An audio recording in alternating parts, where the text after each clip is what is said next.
Muli, isang magandang gabi po at mapagpalang araw sa ating lahat. At tayo po ngayon ay muling magsasama-sama. Araw na naman po ng Friday. Araw po ng ating sama-samang pagsamba, pananalangin, pagpupuri at pagbubulay-bulay ng salita ng Diyos. Nawa ang kagalakan sa ating mga puso kapag dumarating ang mga ganitong araw ng ating pagsamba ay laging nariyan sa bawat isa sa atin. Sa bawat sambahayan, at katulad ng madalas niyong naririnig sa akin, mapalad tayo dahil ang ating mga tahanan ay naging isang lugar ng pananambahan.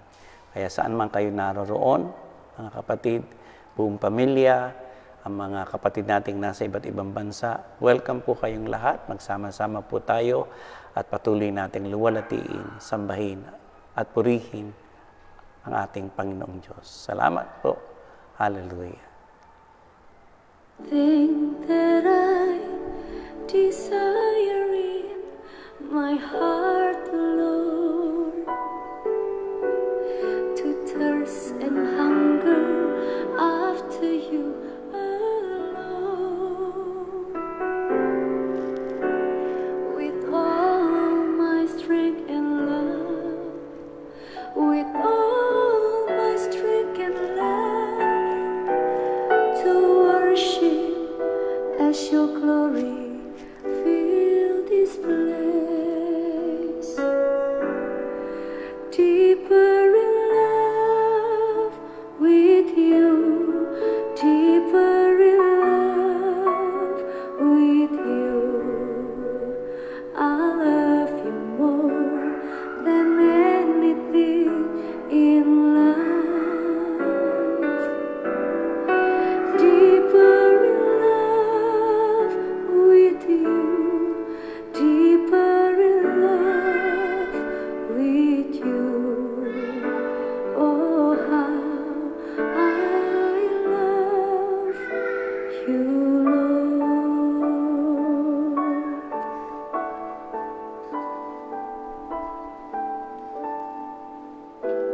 One thing that I desire in my life, Lord,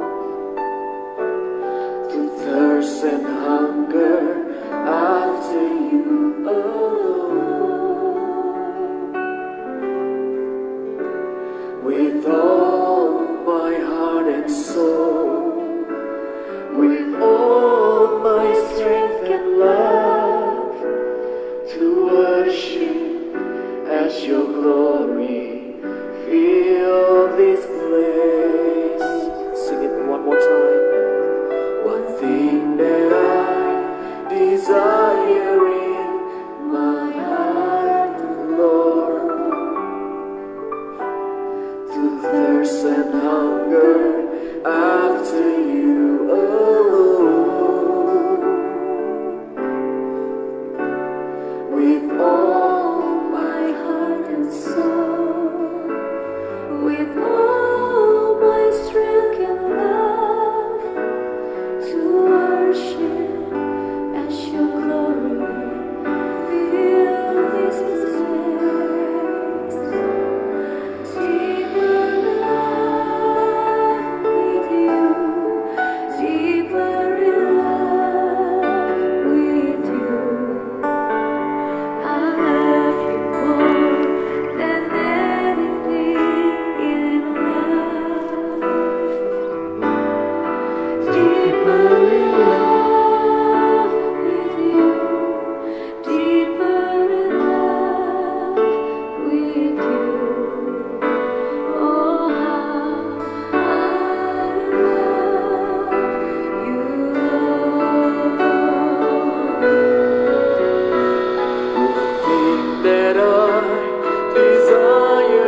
deeper in love with you. I'll love you more than Anything. deeper in love with you. Deeper in love with you. Oh, how I love you, Lord. Deeper in Love with you. deeper in love. Love with you, Lord. More than anything in life. Deeper in love with you, Lord.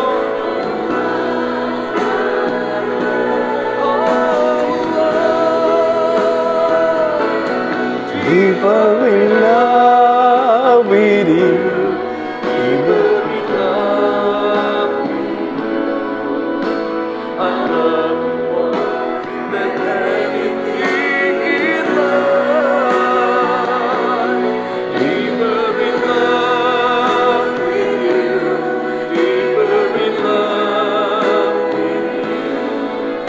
Oh, how I love you, Lord. Deeper in love with you, Lord. Deeper in love with you. Deeper in love. Dakilang Diyos na makapangyarihan sa lahat. Marami pong salamat sa pagkauhaw, Panginoon, at kagalakang inilalagay mo sa aming puso at ibinibigay sa bawat mga anak mo. Ang sa iyo ay sumamba. Ang mahaling ka, Panginoon, ng buong puso. Paglingkuran at sambahin ka sa espiritu at katotohanan at patuloy na itaas sa pamamagitan ng mga pagpupuri at pasasalamat ang lahat ng mga gawa mo sa aming buhay. Tunay na wala nga pong kapantay ang inyong pag-ibig, ang inyong pagmamahal. Walang katulad, kayo ang Diyos na nagpapahayag at patuloy na ipinadarama ang inyong walang hanggang pag-ibig at pagmamahal sa amin. Tunay nga, Panginoon, na hindi mo kami iiwan at hindi mo kami pababayaan. Ikaw ang tunay na nagbibigay sa amin ng sigla. Sa araw-araw, Panginoon, kinakatagpo mo ang lahat ng aming mga pangangailangan. Pinagagaling mo ang aming mga karamdaman. Pinalalakas mo ang aming mga pangangatawan, Panginoon. Pinagpapala mo at iniingatan ang mga hanap buhay ng iyong mga anak. Marami pong salamat sa inyo. Sa gabi pong ito, kami po ay patuloy na lumalapit at dumudulog sa iyo. Aming hinihiling, Panginoon, ang iyong patuloy na pangunguna sa kabuuan ng aming pagsamba. Sa kabuuan ng aming pananalangin, pagbubulay-bulay ng iyong salita. At ikaw po ang siyang manguna sa bawat sambahayan ng iyong mga anak. Ako ay nananampalataya na silang lahat ay kasama ko, Panginoon, upang pagsalusaluhan ng mga salita mo na nagbibigay sa amin ng lakas ng loob, ng tunay na pag-asa, Panginoon, upang lalo pa naming maramdaman at maranasan ang iyong mga pagpapala, ang iyong mga himala, ang iyong pangunguna at paggabay sa aming buhay at sa aming sambahayan. Salamat po, ingatan mo kaming lahat at gabayan, at ikaw po ang manguna at inihiling po namin ang gabay at patnubay ng Espiritu Santo sa aming buhay. Salamat po. Hallelujah. In Jesus' name, amen and amen. So purihin ang Panginoon sa lahat ng kabutihan at katapatan niya sa ating buhay. Noong nakaraan pong Wednesday ay pinasimulan po nating pagbulay-bulayan ang Joshua chapter 1 at ngayon ay tutungo tayo sa Joshua chapter 3. Ating pong sisikaping isiris ito para lalo po nating maintindihan ang kahalagahan ng aklat na ito para sa ating lahat ng mga mananampalataya at nagsisiibig sa Panginoon. Hindi lingid sa ating lahat na ang Biblia ay salita ng Panginoon. Pinasulat niya ang mga kasaysayan ng mga nangyari ng mga panahong panoon, mga kapatid, upang matatak sa ating puso at isipan at maunawaan nating lahat ang patuloy na pagkilos, pangunguna at paggabay ng Panginoon sa ating mga buhay. At sa ating patuloy na pag-aaral ay pinapaabot ng Panginoon sa atin ang kanyang mga salita upang makita natin kung gaano kalalim, kadakila ang pag-ibig ng Panginoon sa bawat isa. Purihin ng Diyos. At ang mga salita ng Diyos ay sandata ng ating mga buhay, kalakasan ng ating pangangatawan, ng ating buhay spiritual. Ito ay isang tanglaw sa bawat isa sa atin, sa lahat ng aspeto, sa lahat ng mga plano, sa mga desisyon na ating ginagawa sa pang-araw-araw nating pamumuhay. Kaya halina po kayo po mga nasa mga iba't ibang bansa at nandiyan sa inyong mga tahanan na nandito sa Pilipinas, tayo po ay magbulay-bulay ng salita ng Diyos bago po tayo dumako sa ating mga pananalangin. Dito po sa chapter 3 ng aklat ng Joshua, Book of Joshua, mga kapatid, ito po ay napakahalagang pangyayari na ipinasulat ng Panginoon upang patuloy po nating mabasa at makita ang kapangyarihan ng Panginoon sa ating mga buhay. Ang aking pong paksa ngayong pong gabi ay pinamagatang kong with God, nothing impossible. Ito po yung pagtawid ng mga Kristiyano, ng mga Israelita, ng mga Hebreo sa ilog ng Jordan. Noong mga nakaraang araw, noong Wednesday, tinalakay natin na talagang hindi madaling tawirin sapagkat noong mga panahong iyon ay tumaas ang tubig. Tumaas ang tubig, yung mga tubig na galing sa mga bulubundukin, yung galing ng south and north, ito po ay bumaba lahat sa bundok sa ilog ng Jordan. At umabot po ng 1,300 feet below the sea level ang lalim ng ilog na ito. Pero dito ipinapakita ng Panginoon kung gaano kapangyarihan ang Diyos ni Abraham, Isaac, and Jacob, ang Diyos na ating pinaglilingkuran sa pangalan ng ating Panginoong Jesucristo, kung paanong sinamahan at pinangunahan niya ang mga Israelita. Verse 1 ng chapter 3, ganito po ang sinasabi. At bumangon maaga si Joshua kinaumagahan at sila'y umalis sa Sitim, na napasa Jordan, siya at ang lahat ng mga anak ni Israel.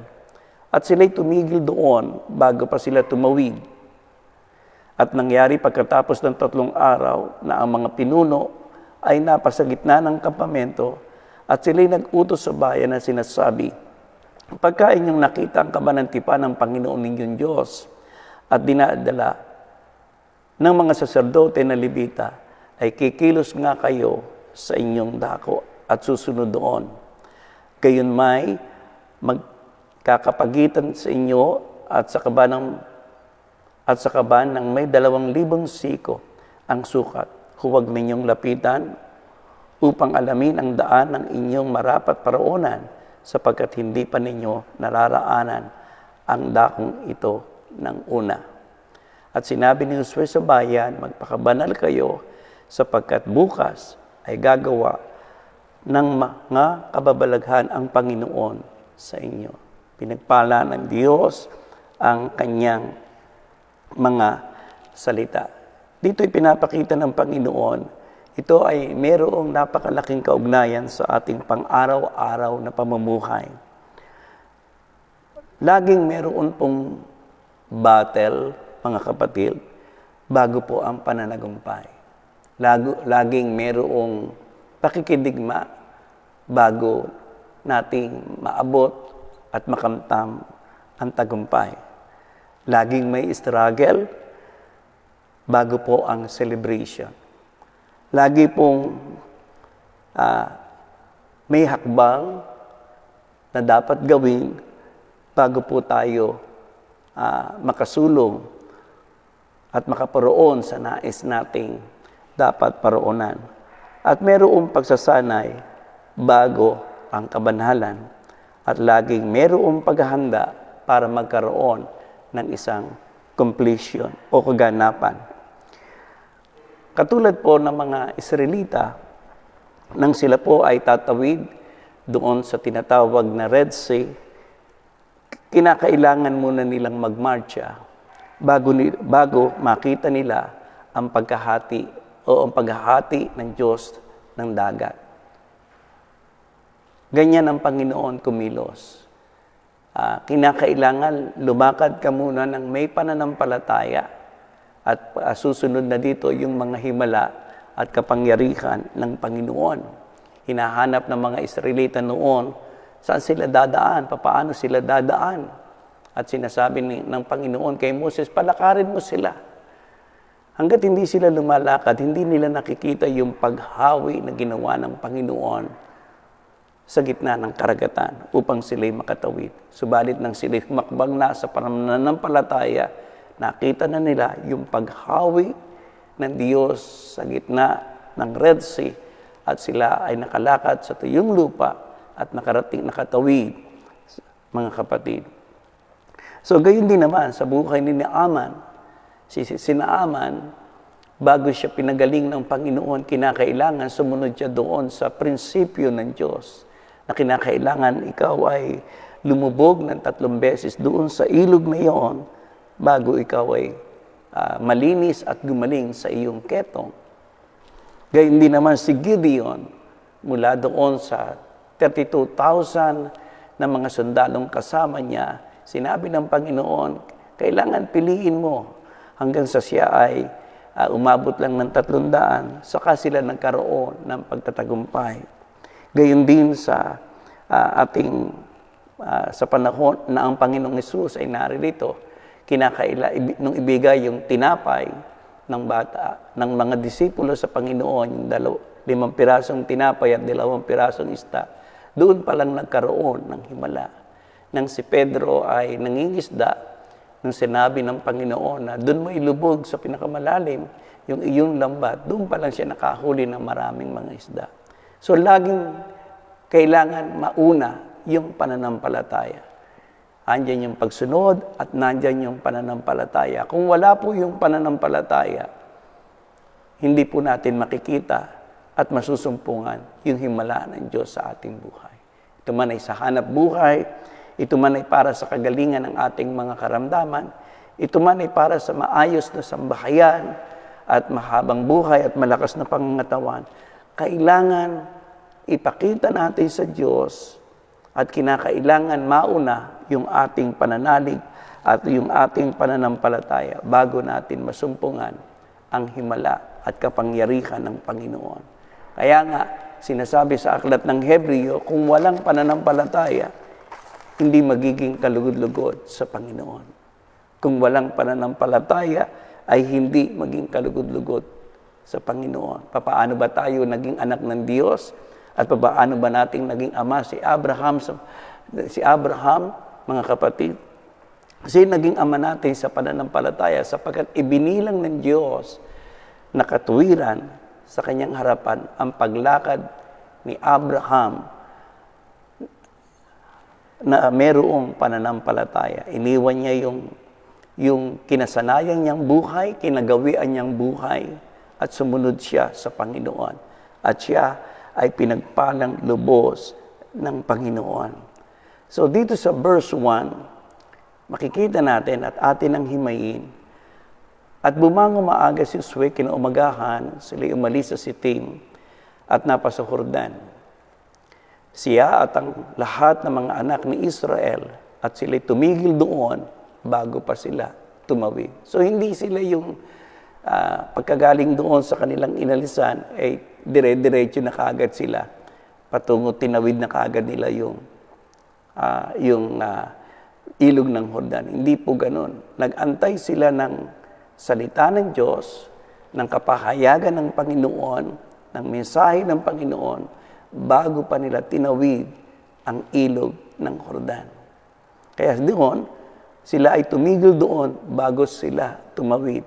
At nangyari pagkatapos ng 3 araw na ang mga pinuno ay napasa gitna ng kampamento at sila ay nag-utos sa bayan na sinasabi, pagka inyong nakita ang kaba ng tipan ng Panginoon Diyos at dinadala ng mga saserdote sa Levita, ay kikilos nga kayo sa inyong dako at susunod doon. Bakit napakahalaga po ng kaban ng tipan para sa mga Israelita? Kasi ito po yung nagsisignify, ito po yung nagsisimbolo na kasama nila ang Panginoon. At yung kaban ng tipang iyon, ang laman noon ay yung tapyas ng bato, 2 tapyas na bato na isinulat ng Panginoon sa pamamagitan ng kanyang daliri na ibinigay niya kay Moses. Gayon din yung ilang piraso ng mana na kanilang kinain sa disyerto ng mahigit na 40 taon. At yung tungkod ni Aaron na ginamit sa mga ilang mga himala ng Panginoon. Ito po kasi ay nagsisignify na katulad ng mana, ang mensahe nito para sa kanila, God is my provider. Ang Diyos ang magpo-provide sa kanila, ang Diyos ang magsusistina sa kanila ng lahat ng kanilang mga pangangailangan. At yung po namang 2 tapyas ng bato, kailangan ang salita ng Diyos ang maging gabay ng bawat isa sa kanila. Hindi yung kung ano-ano lang mga palagay at mga kuro-kuro ng mga tao, kundi yung salita ng Panginoon ang magiging gabay para sila'y makatawid doon sa ilog ng Jordan o kaya ay mapagtagumpayan nila ang mga obstacles, ang mga hadlang, ang mga sagabal doon sa lugar na itinuturo sa kanila ng Panginoon, yung land of promise. Kailangan nila ang salita ng Diyos, kailangan nila ang probisyon ng Panginoon, at kailangan din nila ang himala.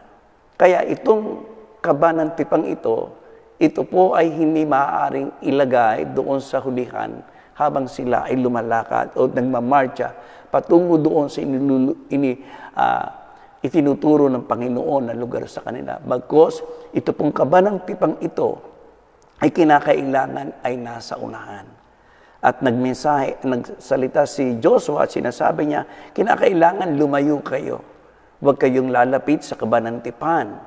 Anong dahilan para makita ninyo ang inyong mga daraanan at ang lugar na itinuturo sa inyo ng Panginoon.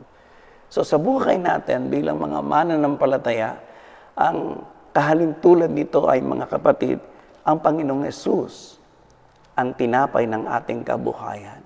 He is the bread of life. Siya ang mana, ang tunay na mana na galing sa langit na bumaba sa lupa. Praise God, na pagkain ng ating mga buhay. Praise God. Hallelujah.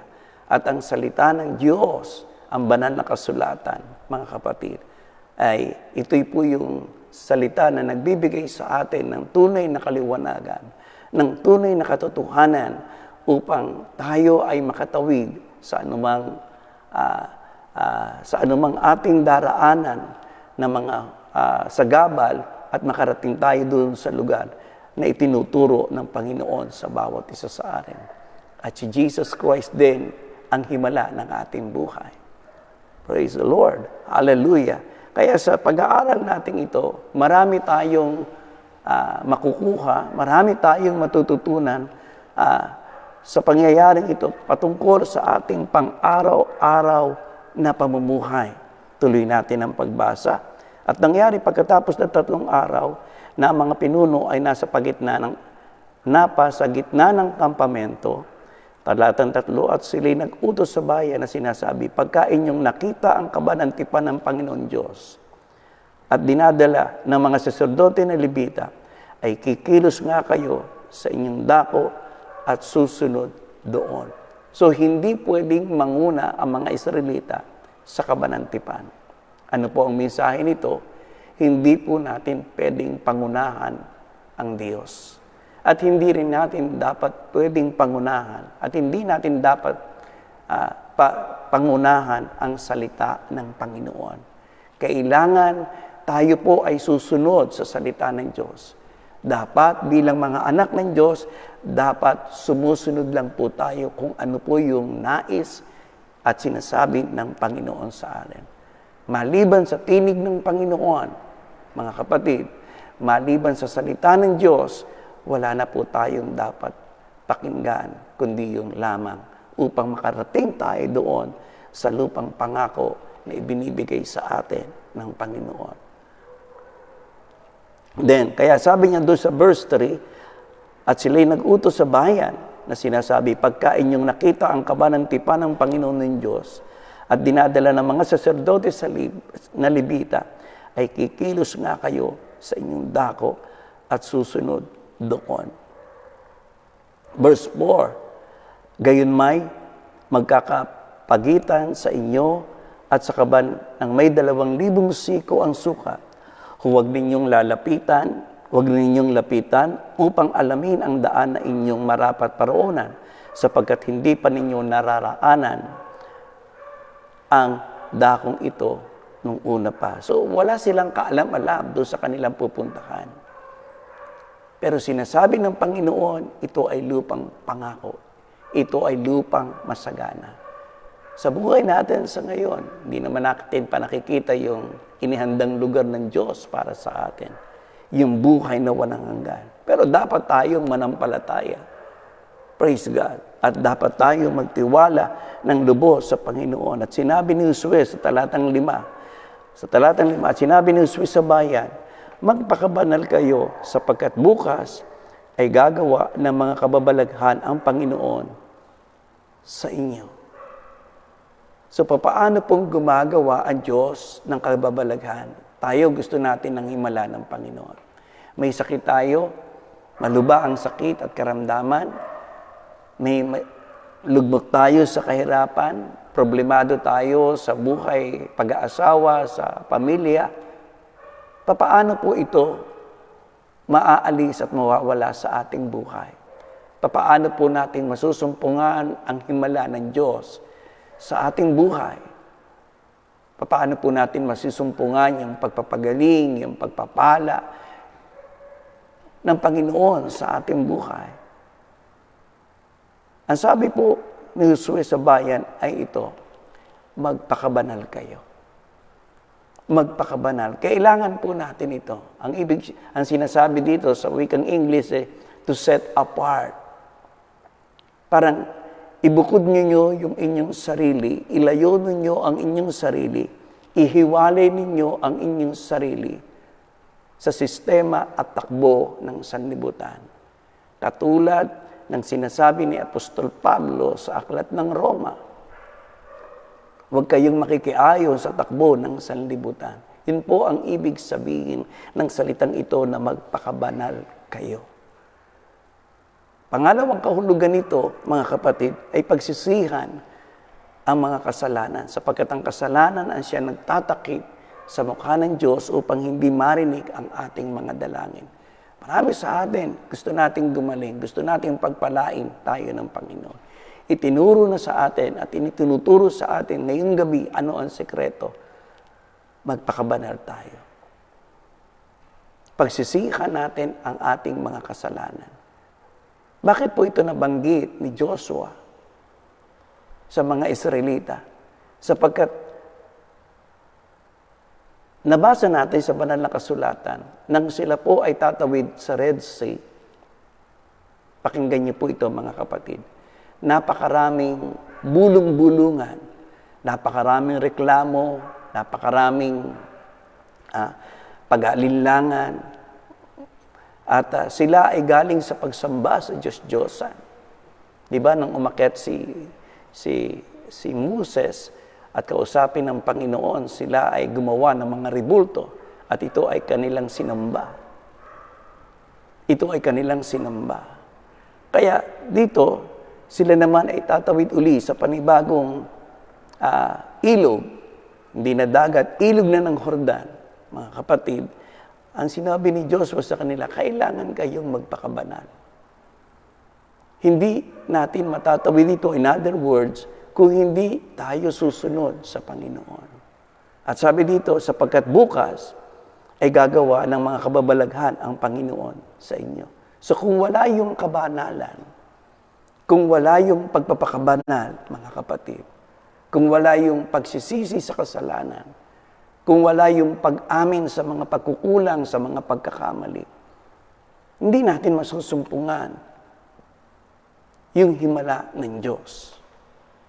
Kailangan nila ng himala ng Panginoon, kailangan silang makatawid sa ilog ng Jordan.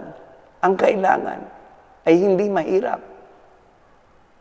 Walang problema sa Panginoon, ang problema ay nasa tao. Bakit? Ang tao gustong mabuhay ng masagana, gustong umalwa ng buhay, pero ayaw namang magpakabanal. Ayaw sundin ang kalooban ng Diyos. Sa Diyos walang mahirap. Ang lahat ay may pangyayari sa Panginoon. Kaya sabi ni Joshua, magpakabanal kayo.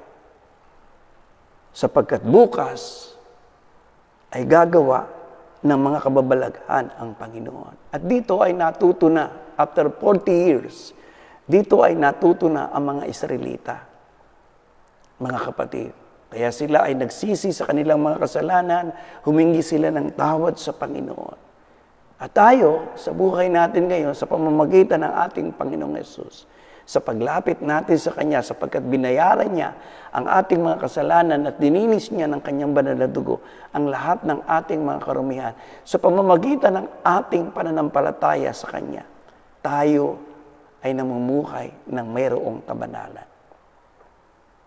Dahil sa ating pananampalataya at pagsunod sa Diyos sa pamamagitan ng Kanyang mga salita, nakamumuhay tayo ng mayroong kabanalan. Kaya nga, ang himala ng Diyos ay patuloy na nararanasan ng mga anak ng Diyos. Hallelujah! Sa kabila ng pandemic, sa kabila ng pagputok ng bulkan, mga kapatid, sa kabila ng mahirap ang economy natin, ang mga anak ng Diyos ay patuloy na sinusustentuhan, patuloy na pinagkakalooban ng buhay, ng pagpapala, ng anumang kanilang mga pangangailangan. Kasi, hallelujah! Sinusunod natin yung kalooban ng Diyos. Hindi man tayo perpektong tao, pero ang pagnanais ng ating mga puso, mga kapatid, ay tayo ay lumakad ng naaayon sa kalooban ng Panginoon. Magpakabanal kayo, sapagkat bukas ay gagawa ng mga kababalaghan ang Panginoon sa inyo. So, uulitin ko po yung aking binanggit kanina. Without truly repentance, without truly compassion sa ating mga ginawang kasalanan, wala pong himala ang Diyos. Kailangan, ito po yung requirements, kailangan tayo po ay magsisi, humingi ng tawad sa Panginoon, at maaasahan po natin kung yan ay nakita ng Diyos, kung genuine ang ating paghingi ng tawad, kung genuine ang pagsisisi natin sa ating mga kasalanan. Sabi ni Joshua sa mga Israelita, bukas ay gagawa ng kababalaghan ang Panginoon sa inyo. Verse, talata pong 6, at nagsalita si Josue sa mga saserdote na sinasabi, buhatin ninyo ang kabanantipan at magpauna kayo sa bayan. At kanilang binuhat ang kabanantipan na nagpauna sa bayan. Tatandaan po natin, hindi po natin dapat pangunahan ng Diyos. Kung meron itinuturong blessing ang Panginoon sa atin, kung merong pangakong pagpapala ang Diyos sa ating buhay, na sa taong ito, tayo pagpapalain ng Panginoon, tayo pasasaganahin ng Diyos, tayo pagagalingin sa ating karamdaman, wag po nating pangungunahan ang Panginoon. Talatang 7, at sinabi ng Panginoon kay Josue, sa araw na ito ay pasisimulan kong pagdakilain ka sa paningin ng buong Israel. upang kanilang makilala na kung paanong ako'y suma kay Moses, ay gayon ako sa sayo. At iyong uutusan ang mga saserdote na nagdadala ng kabanantipan na iyong sasabihin, pagka kayo dumating sa tabi ng tubig ng Jordan, ay tumigil kayo sa Jordan.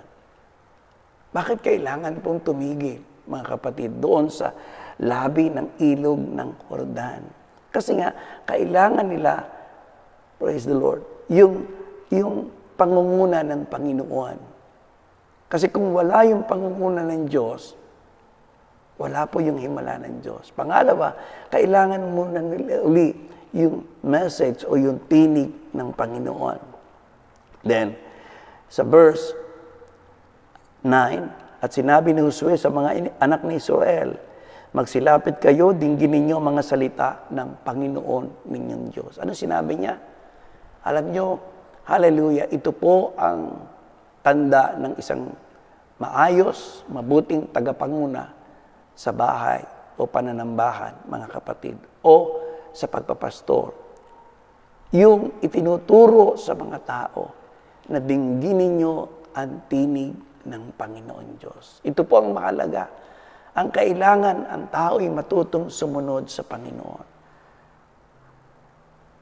Dinggin ang tinig ng salita ng Panginoon.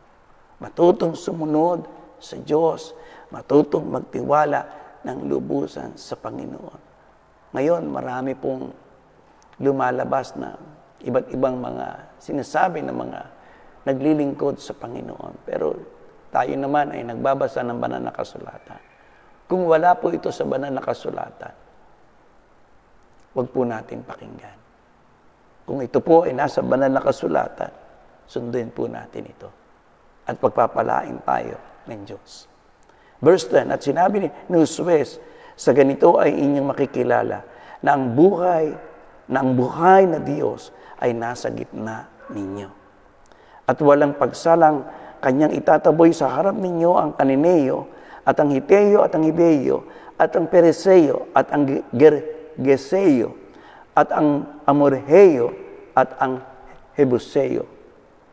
Verse 11, narito ang kabanantipan ng Panginoon ng buong lupa ay nagpauna sa inyo sa Jordan.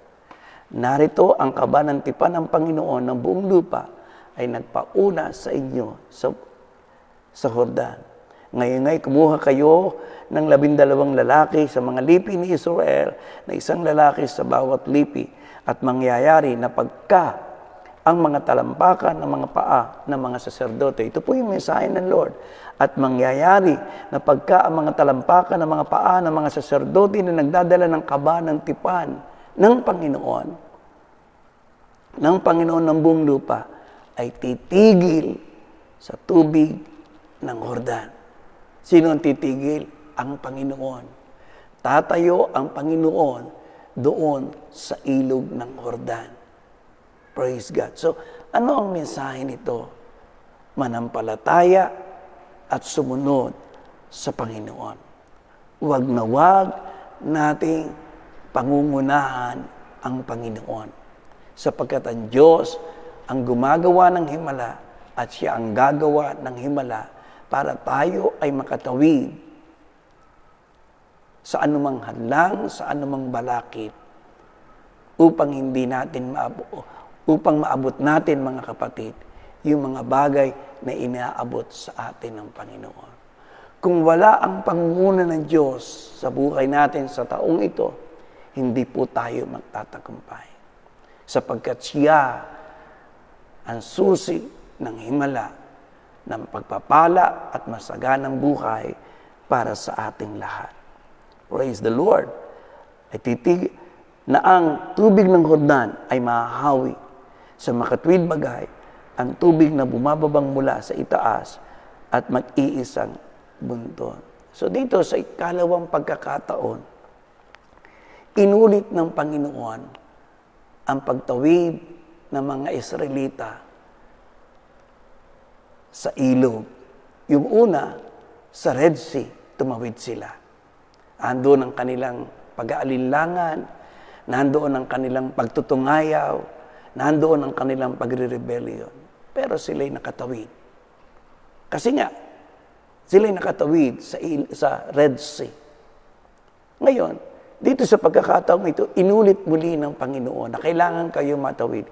Tinignan ng Panginoon kung ang mga Israelita, tumingin kayo sa akin at makinig kayong mabuti, ang mga Israelita ay natuto na lumakad ng may pananampalataya at hindi na pakikinggan ng Panginoon ng anumang pagrereklamo o anumang pagdududa dahil sila ay sumasamba at naglilingkod sa Diyos na makapangyarihan sa lahat.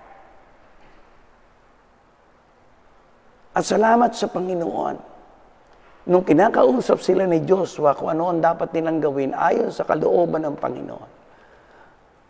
Mga kapatid, sa milyong tao na pinangunahan ni Joshua, after 40 years, hallelujah, o 1,000 tao na pinangunahan ni Joshua, buong bayan na pinangunahan ni Joshua, para makatawid doon sa ilog ng Jordan, walang isa man na nagreklamo. Walang isa man na nagduda o nag-alinlangan. Yan ang gusto ng Diyos na matutunan natin sa gabing ito. Noong una, marami tayong pag-aalinlangan. Marami tayong pagdududa sa salita ng Panginoon, sa gawa at kapangyarihan ng Diyos, tunay bang magagawa ng Panginoon yung mga bagay na mahirap para sa akin, kaya bang gawin ng Diyos at magiging madali lang ba sa Panginoon? Ang mga Israelita ay natuto na sa kanilang pagkakamali. Kaya nang sila'y tatawid sa ilog ng Jordan, na sila'y kinakausap ni Joshua, walang sinumang nag-aalinlangan, walang sinumang hindi sumusunod. Lahat po sila'y nagkaisa at nagsama-sama sundin ang salita ng Panginoon. Ano po ang mensahe ng Diyos? Dapat tayo ay natututo na. Natututo tayo sa ating mga pagkakamali. Natututo tayo sa ating mga pagkukulang. Hindi yung paulit-ulit na lang na ang tagal-tagal na nating mananampalataya, nandyan pa rin yung pag-aalinlangan. Nandyan pa rin yung pagdududa. Nandyan pa rin yung pagmamamurning, mga kapatid at mga minamahal. Nandyan pa rin na bumabalik sa mga pagsamba sa Diyos-Diyosan. Ang tunay na mga mananampalataya, ang tunay ng nais ng pagbabago, nagnanais ng pagbabago, ang taong gustong maranasan ang maginhawa at maayos na pamumuhay. Tumingin po kayo sa akin. Alam kong kayo ay sumusubaybay na lahat. Dapat tayo ay natututo na sa ating pagkakamali. At gusto ng Diyos, hindi ko gusto, kundi gusto ng Panginoon na tayo ay matuto na sa ating pagkakamali.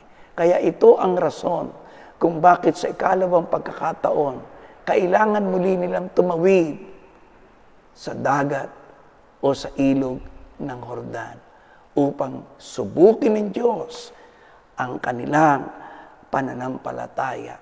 Kung sila ay lumalago na, sila ay natututo na at tunay ng may pagtitiwala ng lubos sa Panginoon. Tuloy natin ang pagbasa. Sa verse 14, at nangyari nang umalis ang bayan sa kanilang mga tolda upang tumawid sa Jordan, ay nasa unahan ng bayan ang saserdote na nagdadala ng kaban ng tipan. At nang dumating sa Jordan ang mga may dala ng kaban, at ang mga paa ng saserdote na nagdadala ng kaban ay nabasa sa gilid ng tubig. Nabasa sa gilid ng tubig sapagkat inaapawan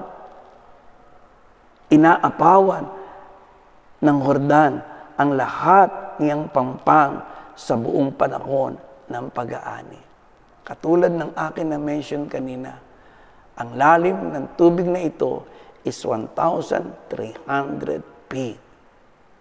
Isipin po ninyo, kung kayo ang nandoon sa ganong sitwasyon, lalakad kayo ng may pananampalataya, itutungtong ninyo ang inyong mga paa sa alam ninyong ganito kalalim ang tubig na ito.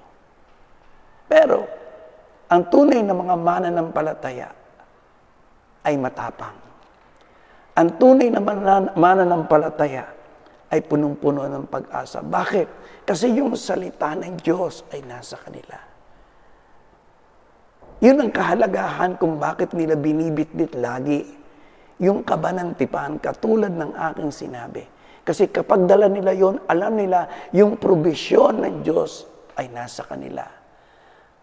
At ang Panginoon ay mangunguna sa kanila sa pamamagitan ng salita ng Diyos.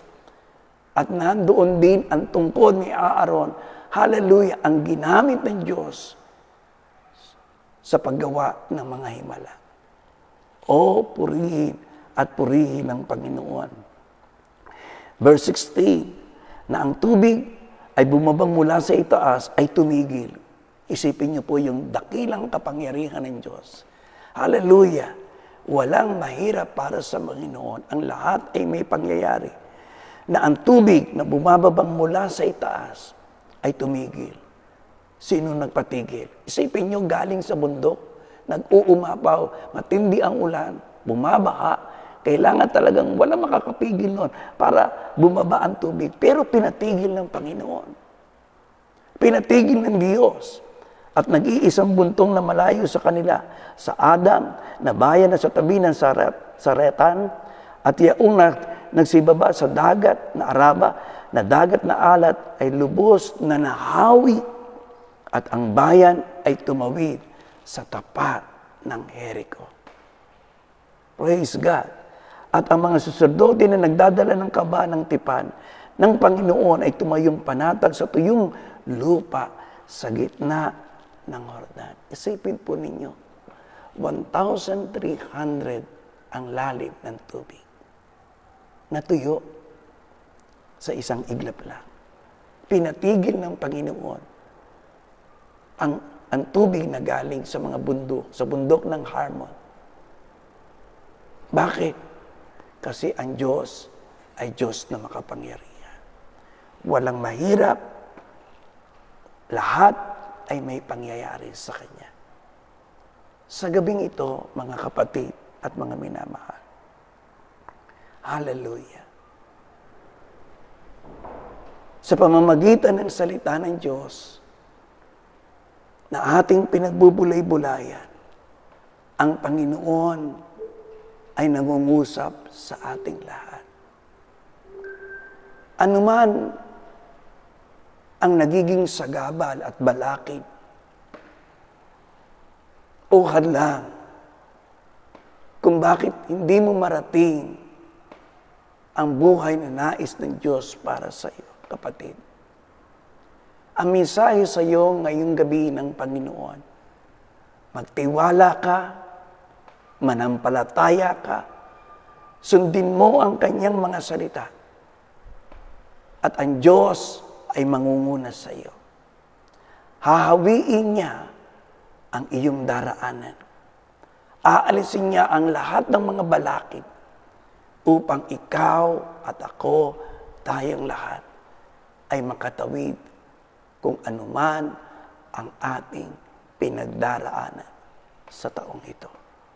Anuman ang ating kinakaharap, tandaan mo, ang Diyos na ating pinaglilingkuran, ang ating Panginoong Yesus, ay mas malaki at mas makapangyarihan kaysa sa mga problema at pagsubok at mga balakid na ating kinakaharap. Kailangan mo lang, babalik ako sa verse 5, mamuhay ka ng may kabanalan. Talikuran mo ang mga pagsamba sa Diyos-Diyosan. Talikuran mo ang kasalanan. Talikuran mo ang pag-aalinlangan. Talikuran mo ang takot. Manapay, magtiwala ka ng lubusan sa Panginoon. Sa aking pagwawakas, ikaw at ako ang ark ng Diyos. Because sinasabi sa aklat ng unang Korinto, we are the temple of God. We are the temple of God.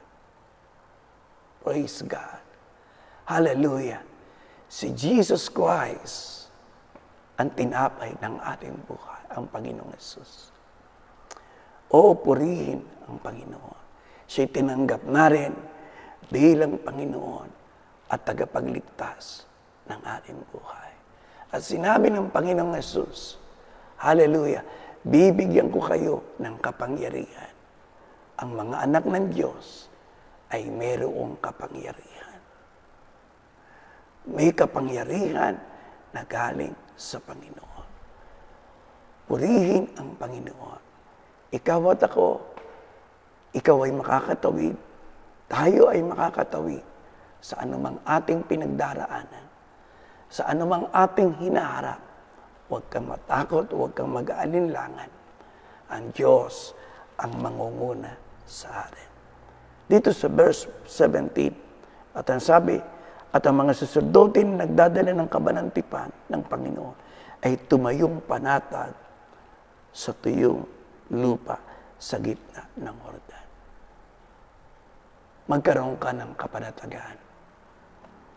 Ang Diyos na ating pinaglilingkuran, ang Diyos na sama-sama nating sinasamba, ay nangunguna at patuloy na mangunguna sa buhay ng bawat isa sa atin. At maging sa ating hanap buhay, maging sa ating pangangatawan, maging sa ating sambahayan. Hindi niya tayo iwan at hindi niya tayo pababayaan. At ang buong Israelita ay dumaan sa tuyong lupa hanggang sa makatuwid na lubos sa Jordan ng buong bansa. Pagpalain ng Diyos ang mga salitang ito na ibinigay sa atin. Nawa po sa gabing ito, naunawaan natin at nakita natin kung paano ang Diyos ay gumagawa ng himala sa ating buhay. Praise God. Katulad ng sinabi ni Joshua, magpakabanal kayo sapagkat bukas ay gagawa ng mga kababalaghan ang Panginoon sa inyong buhay. Hinihintay mo ang blessing ng Diyos sa buhay mo. Hindi kailanman magkakait ang Panginoon ng mabuting bagay sa kanyang mga anak. Gawin mo lang ang kalooban niya sa iyong buhay. Pagsisihan natin ang ating mga kasalanan. Praise God. Sambahin natin siya ng buong puso. Mahalin natin ang Panginoon. Paglingkuran natin siya. At makikita mo, hindi magtatagal. Ang himala ng Diyos ay masusumpungan mo sa iyong bukas. Sabi ni Joshua, sapagkat bukas ay gagawa ng mga kababalaghan ang Panginoon sa inyo. Kapatid, kung ikaw ay hihingi ng tawad sa mga sandaling ito at pagsisisihan mo ang lahat ng iyong mga pagkukulang, ang lahat ng iyong mga pagkakamali sa harap ng Panginoon.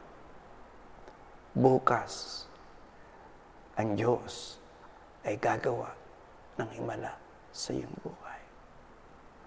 Ang mga salitang ito, hallelujah, ay hindi aksidente. Ito ang kalooban ng Panginoon. Ito ang nais ng Diyos na ipaabot sa ating lahat sa gabing ito. Let us worship the Lord.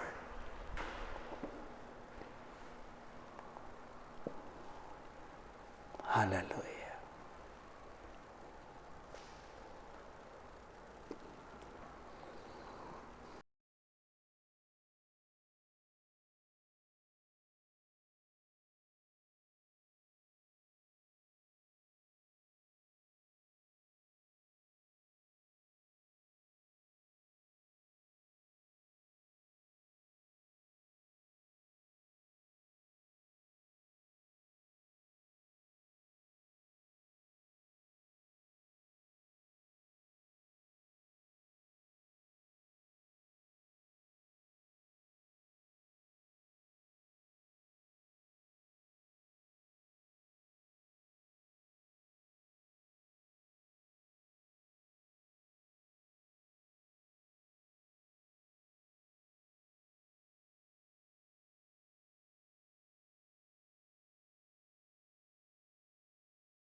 you, O God. Touch every heart, Panginoon. Sa lahat ng sumusubaybay, Panginoon. Hallelujah. Touch every heart, Panginoon, sa lahat ng mga sumusubaybay. I worship you. You are here, touching every heart. Oh, yes, Lord. Worship you. I worship you. You are here, healing every heart. Hallelujah. I worship you. Thank you, Lord, sa pagpapagaling mo sa lahat ng may mga karamdaman. Thank you, Lord, sa mga pagpapala mo. You are miracle worker, Lord. Promise keeper, light in the darkness. Praise God. That is who you are. Ang salita mo ay hindi nagbabago. Oh, hallelujah. Miracle worker, Lord. Thank you, Jesus. Thank you. The darkness, my God. Hallelujah. That is who you are. Walang mahirap para sa iyo, Lord. That is Who you are. that Is who you are. That is who you are. That is who you are. That is who you are. That is who you are. That is who you are. Even when I don't see it, you're working. Even when I don't feel it, you're working. You never stop, you never stop working. You never stop, you never stop working. Yes. Even when I don't see it, you're working. Even when I don't feel it, you're working. You never stop, you never stop working. You never stop, you never stop working. Even when I don't Thank you, see Jesus. it, you're working. Even when Hallelujah. I don't feel it, you're working. Salamat po, Panginoong Yesus. Dakilang Diyos na banal at makapangyarihan sa lahat, aming Ama na nasa langit. Our Jehovah Jireh, our Jehovah Nisi, our Jehovah Shalom, El Shaddai, Elohim, Yahweh, Yahweh, Yahweh. In the name of our Lord Jesus Christ, we're thankful, Panginoon, sa lahat ng mga provision mo sa aming buhay. At papasalamat kami, O Diyos, sa patuloy na pagmamalasakit mo sa bawat isa sa amin. Na sa pamamagitan ng iyong mga salita ay nadarama namin, Panginoon, kung papaanong ninanais mo, O Diyos, na ang aming mga buhay, Panginoon, ay maging maayos. Magsigaling kami sa aming mga karamdaman. Magsisagana ang aming hanap buhay, Panginoon. Maging malakas ang aming pangangatawan. Maging maayos ang aming sambahayan. Pinupuri ka namin, O Diyos, at dinadakila sa pamamagitan ng iyong mga salita ay patuloy mo pong itinuturo sa amin, Panginoon, kung papaano namin masusumpungan sa araw-araw ng aming buhay ang mga pagpapala, ang mga himala na nagmumula sa iyo. Thank you, Lord. Hallelujah. Tulungan mo po kami mula sa gabing ito, Panginoon, kung ano man yung aming mga pagkakamali, kung ano man yung aming mga kasalanan, mga sinasadya o hindi sinasadya, lumalapit at dumudulog kami sa trono ng iyong biyaya at humihingi kami ng kapatawaran sa lahat ng aming mga kamalian. Linisin mo po kami, O Diyos, at pagindapatin mo kami sa iyong harapan. Humihingi kami ng kapatawaran. Sorry, Lord. Sorry, Lord. Salamat po. Ang bawat isa sa atin ay lumapit sa Panginoon. Ang bawat isa sa atin, hallelujah, ay magpahayag ng ating mga kalooban, saloobin sa Panginoon. Humingi tayo ng kapatawaran sa lahat ng ating mga pagkukulang. Ang Diyos ay patuloy na gumagawa ng himala. Ang Diyos ay patuloy na nagpapagaling ng karamdaman. Ang Diyos ay patuloy na nagbubuhos ng masaganang pagpapala. Katulad ng sinabi ni Joshua sa bayang Israel, magpakabanal kayo bukas, ang Diyos ay gagawa ng himala. O, purihin ka, Panginoon. Ngayong gabi, sama-sama nating angkinin na patuloy na ibubuhos ng Diyos ang mga pagpapala niya sa ating buhay. Hallelujah! O, purihin ka, O Panginoon. Salamat po, Diyos. Salamat sa pagpapagaling mo sa aming mga karamdaman, sa kasaganahan ng aming buhay, sa kaunlaran ng aming mga hanap buhay, kaayusan ng aming sambahayan. Salamat po, Diyos. Salamat po at patuloy na hinahabi mo, Panginoon, hallelujah, ang anumang hadlang, ang anumang sagabal, tungo sa pagpapala at biyaya na ipinagkaloob mo sa iyong mga anak. Sapagkat ikaw ang siyang mangunguna sa amin at patuloy na mangunguna sa amin. At inaamin namin sa aming sarili na wala kaming magagawa kung wala yung pangunguna mo sa aming buhay. Salamat po, Panginoong Yesus. Salamat po, Banal na Espiritu Santo. Hallelujah! Salamat sa iyong mga anghel na gumagabay at patuloy na pumapatnubay sa aming lahat, nakasama namin sa araw at gabi. Salamat sa mga inihanda mong pagpapala, kasaganahan, mahabang buhay, malakas na pangangatawan, Panginoon, maayos na sambahayan sa buhay ng iyong mga anak. Sa lahat ng mga sumusubaybay, Panginoon, naniniwala po kami na kayo ang nangunguna sa aming buhay. Salamat po, Lord, at matagumpay naming maaabot, O Lord, ang mga bagay na iniaabot mo sa amin sapagkat ikaw ang nangunguna sa amin. Salamat sa magandang buhay. Salamat sa maayos na buhay. Salamat sa buhay na walang hanggan.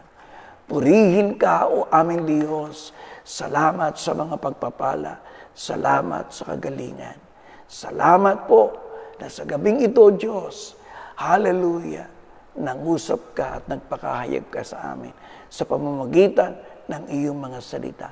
Pagpalain mo po ito sa aming puso at dalangin ko, Lord, na ang bawat sambahayan, ang bawat pamilya ay patuloy mo silang pagpalain, O Diyos, sa lahat ng mga sumusubaybay, maging yung mga nasa ibang bansa at nandito sa Pilipinas, pagpalain mo po silang lahat. In Jesus' name, Amen and Amen. Praise God, binabati po namin ng isang maligayang kaarawan. Happy birthday, Maring Lisa Garcia. Palakpakan natin ang Panginoon. Praise God, happy birthday po sa inyo. Patuloy kayong pagpalain ng Diyos, patuloy kayong bigyan ng Diyos ng mahabang buhay at patuloy na kalakasan. Praise God, hallelujah. Panginoon, pagpalain mo ang buhay ni Sister Lisa at patuloy mo pong katagpuin na naman ang kanyang kahilingan sa iyo para sa taong ito na kanyang hallelujah at patuloy mo po siyang ilayo sa lahat ng sakit at karamdaman. Patuloy mo siyang hallelujah, gabayan sa araw-araw ng kanyang buhay at bigyan mo siya ng marami pang mga taon at mahabang buhay. In Jesus' name, Amen. At sa lahat po ng mga nagdaos ng kanilang kaarawan, nagdaos ng wedding anniversary, happy birthday po sa inyo lahat, happy anniversary, at patuloy po tayong magsama-sama sa gawain ng Panginoon sa darating na linggo dito po sa bayan, dito po sa Lemery, Okay? At luwalhatian at dakilain natin ang Panginoon at patuloy nating ipaabot sa Diyos ang ating taus-puso at punong-puno ng kasiyahan, kagalakang pagsamba at pagpupuri sa Kanya. Magandang gabi po sa inyong lahat. Maraming salamat po sa inyong pagsubaybay at pakikinig.